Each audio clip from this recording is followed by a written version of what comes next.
Ayan, so before going to start, tumayo po muna tayo ay kakanta at purihin ang Panginoon. Ayan, sundan lang natin ang ating music. Sabayan natin siya. Let's go! A long time ago lived a man named Ape.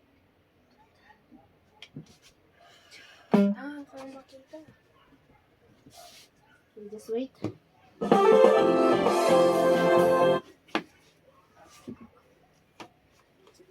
Ayan. Okay, pwede tayong pumalakpak. Pwede tayong tumalon. This is the day that the Lord has made, that the Lord has made. We will rejoice and be glad in it, and be glad in it. For this is the day that the Lord has made. We will rejoice and be glad in it. This is the day that the Lord has made. Sabay! Yeah!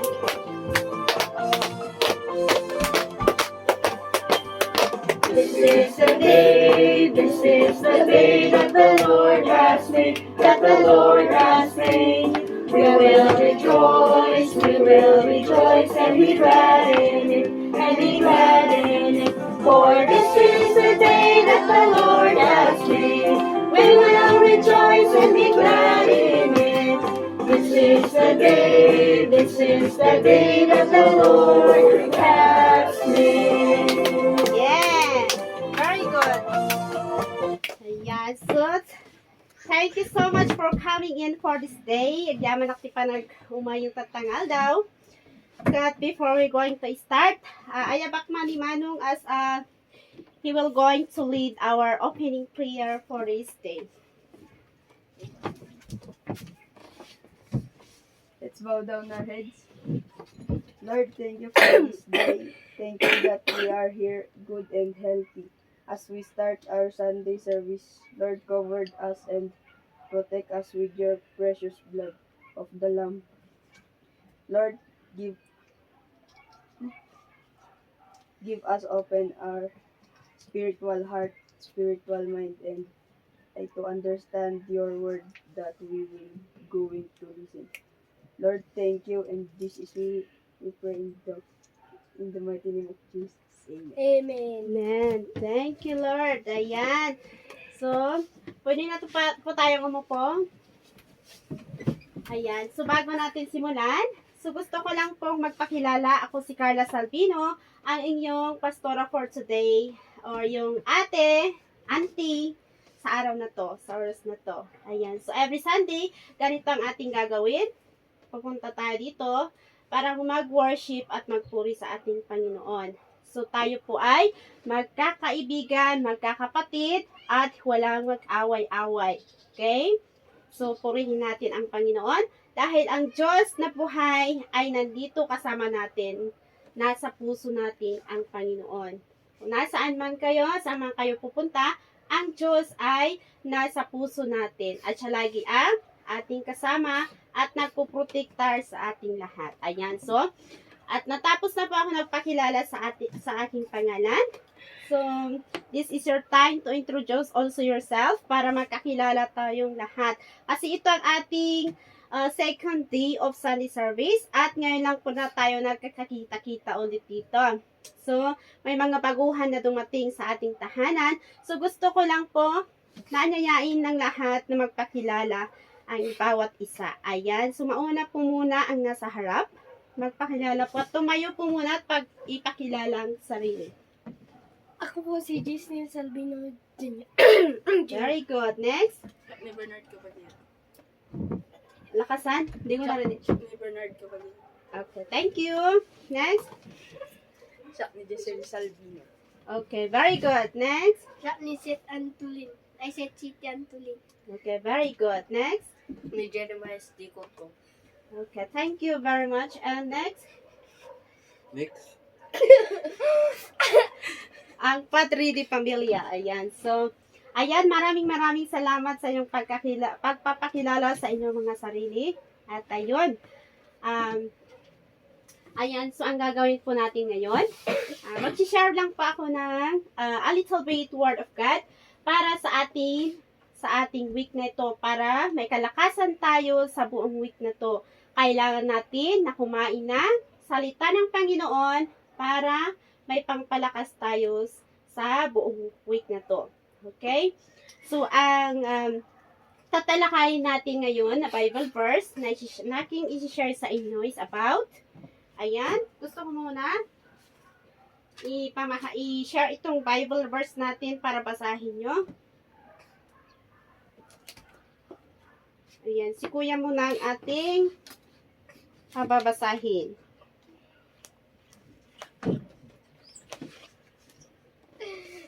Ang ating Bible verse for today is Proverbs 16 verse 3.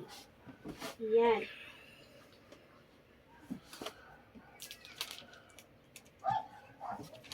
Sinong gustong mag-read?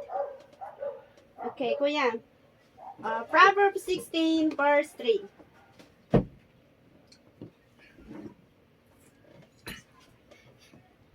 Kaya naman. Dito. Proverbs 16 verse 3 dito. Dito Ayan, lang. Ganun dyan. Proverbs 16 verse 3. Commit to the Lord whatever you do, and your plans will succeed. Okay, very good. Ayan. So, ang binasa ni Kuya na ating Bible verse for today is, commit to the Lord whatever you do and your plans will succeed. Okay, let's pray. Lord, maraming salamat po sa iyong salita, O God, na aming binasa sa oras na to, O God. And Lord, as we're going to preach, O God, na ako po, O God, ang mag-share na yung salita, Lord, gamitin mo po ako, na every words comes from my mouth, O God, Lord, your will shall be done, O God, para yung kagustuhan mo lamang po, O God, ang siyang lalabas sa aking bunganga, O God. And Lord, open our spiritual heart, spiritual mind, and also spiritual is na understanding, O God, para bawat isa, O God, na andito, O God, na makakakarinig sa iyong salita, O God, ay mauunawaan namin ang iyong salita, O God. Maunawaan namin na ang iyong salita ay pinaka-importante sa lahat at napakahalaga sa aming buhay, O God. At iyon ang aming susundin na sa aming paglaki, sa mga paglaki ng mga batang ito, yun ang kanilang tatahakin at susundin, O God. Lord, thank you, Jesus, and this we pray in the mighty name of Jesus. Amen. Ayan. So, ang ating nabasa is sa Proverbs 16, verse 3. Ayan. Itatranslate ko ito sa Tagalog para maunawaan ninyo. Mas maunawaan nyo kasi nasa English tayo. So, i-translate ko ito sa Tagalog para naman po maunawaan natin lahat at maunawaan ninyo. Okay? Sa Tagalog version, sabi niya, sa Proverbs 16 verse 3, ipagkatiwala mo kay Yahweh ang anumang gagawin mo at magtatagumpay ang iyong mga plano. Ayan. So, naiintindihan po natin yon. Ayan. So, ang title ng ating Bible verse for today is, ipagkatiwala natin sa Diyos ang lahat ng plano natin sa buhay. Yan ang ating title. So, yun ang ating isipin at unawain at tatandahan sa buong week na to. Na ipagkakatiwala natin sa Panginoon ang buong plano natin sa ating buhay. So, bakit ko sinabing kailangan natin ipagkatiwala sa Panginoon ang ating plano sa buhay? Ang isa na aking naisulat dito, kasi sabi sa ating Bible verse, sa ating Proverbs 16 verse 3, sabi nyo rito, ipagkatiwala natin kay Yahweh ang lahat ng ating plano at ito ay magtatagumpay. So, bakit kailangan natin ipagkatiwala? Upang sa lahat ng ating gagawin sa ating buhay ay magtatagumpay. Yun lang ang very easy na kasagutan ng ating tanong kung bakit natin kailangan ipagkatiwala sa Diyos ang lahat ng ating plano upang ito ay magtatagumpay. Ayan. So, kailangan lahat ng ating plano. Ano yung plano? Yung plan mo sa buhay mo.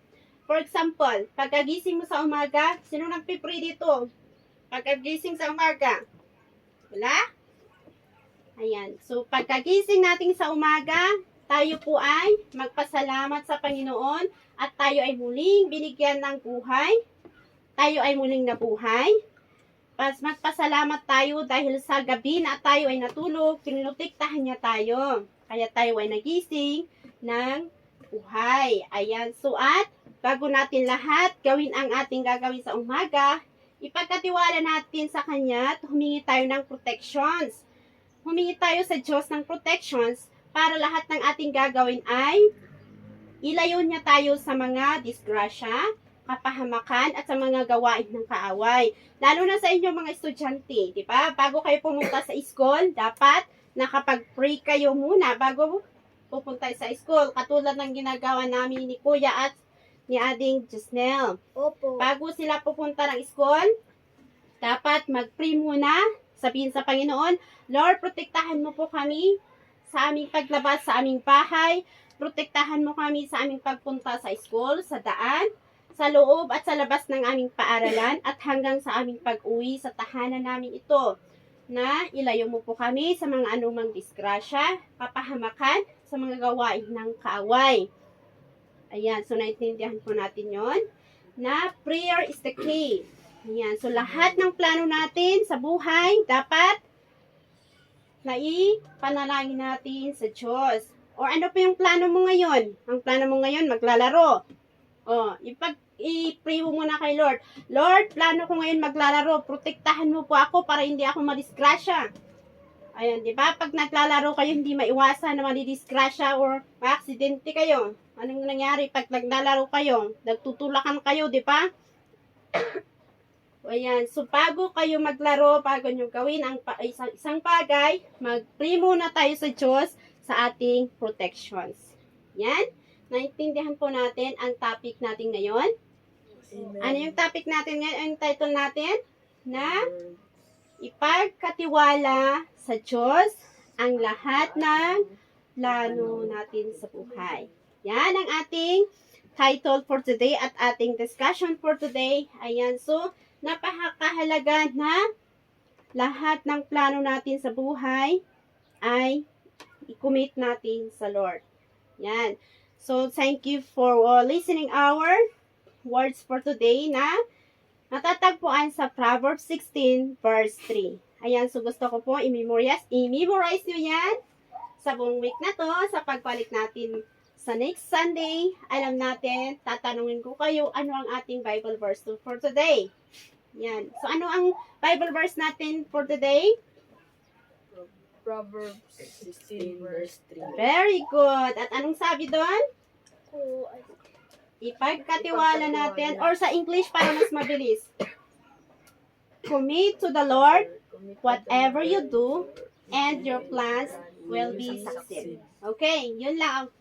Short lang siya, kaya madaling ma-memorize. So, pagdating ng Sunday, tatanungin kayo, ano yung ating Bible verse?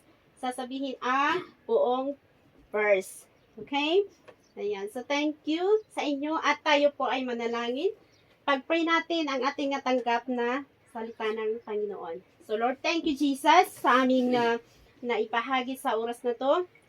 Thank you, Jesus, O God, sa lahat ng mga kabataan na ito, O God, na nakakarinig sa iyong salita, O God. Maraming salamat po, O God, sa kanilang buhay. Maraming salamat po, O God. At alam ko po, O God, na kahit na napakaiksi ang aming natutunan sa oras na to, ay napakalaki po yon para sa iyo, O Lord Jesus. At Lord, protektahan mo po sila, O God, sa kanilang natanggap na yung salita, O God, para hindi nila ito makalimutan. At ito po, O God, ay kanilang mai-apply sa kanilang sarili, O God, hanggang sa kanilang paglaki, O God. At ito po, O God, ay kanilang maalala sa tuwing, O God, sa tuwing may problema sa kanilang buhay, O God, na ikaw, O God, ang kanilang, at kung sa tuwing may plano sila, O God, sa kanilang buhay na kanilang gagawin, O God, ikaw ang kanilang maalala, O God, na kailangan nila munang i-commit sa iyo, O God, bago nila ito gawin, O God.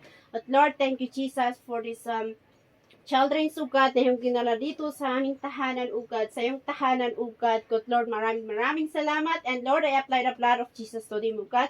Cover them with your precious blood of the Lamb, O God, hanggang magmula sa kanilang ulo hanggang sa kanilang talampakan, O God. And Lord, covered me, protect me with your blood, O God, na ako po, O God, ang nag-share sa iyong salita, O God. Lord, cover me, protect me with your blood, O God. In Jesus' name pray. Amen. Amen. Amen.